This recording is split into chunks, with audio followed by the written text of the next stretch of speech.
Hello again, John with Traveler's Farm, here to do a little bit of maintenance on the Panamera. Recently I did the PDK service, and whenever I pulled the transmission mount loose, the rubber was cracked just a bit around it, so I'll take those apart, show you how they crack, and show you how to replace those. Not a big deal.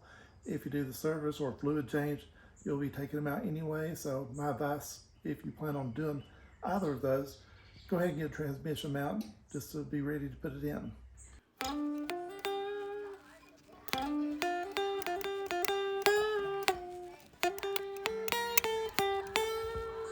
So here's what we have. I did go with aftermarket. It was a couple of weeks before the factory part was shipped. So I just went ahead.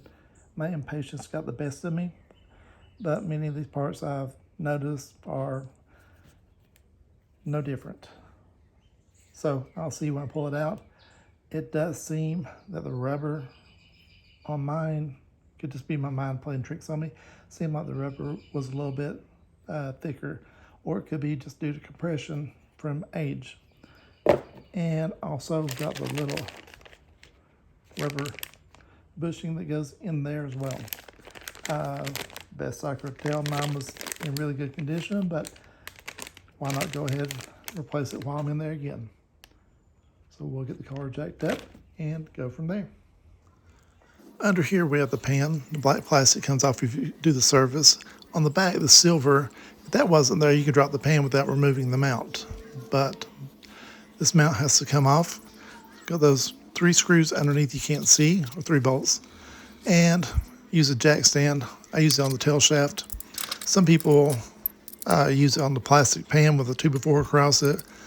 I just hate to put the weight on the plastic pan, although it is fairly rigid. But you can see there, just got a jack stand underneath it. I use a quick jack so it's easy to let the car up and down. So I just let it down until the weight was off of the jack stand. Now going in here, just pulled out the 2 center 13mm bolts, smaller ones. And now the 6 outer, I think they're 16mm, and the center one, which was a 18mm.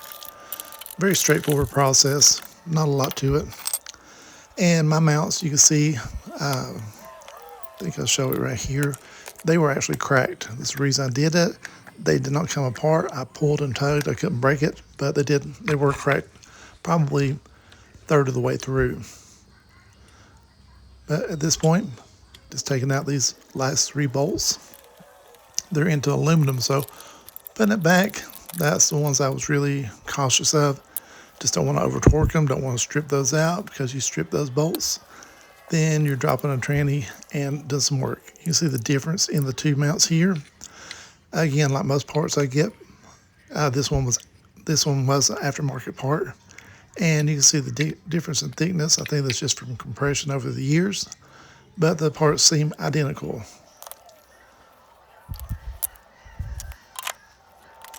Going up here, trying to show the fuel plug. Hard to see, but it is up from the back side there. Install the 16mm bolts back, and need to torque those down. I did write down my torque specs, that way I can share those. Those for the transmission to the mount to the transmission itself are 48 foot-pound torque.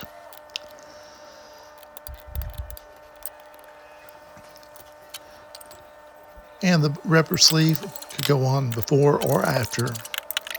Not really, you just put it on the mount itself or the cross member and slide it into place.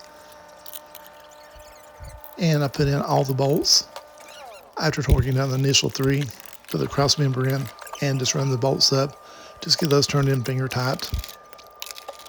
That way they're all setting where they should be. Alignment was not too big of an issue. The new mounts, they were taller, as you can see, due to not being compressed over the years. So my mount did need a little persuasion to push up. So here with the 13mm bolts, the center ones, the 2, those just go down to 17 foot-pounds of torque. The ones on the body, they're called for 48 foot-pounds of torque. And the big one in the center gets 89 foot-pounds of torque.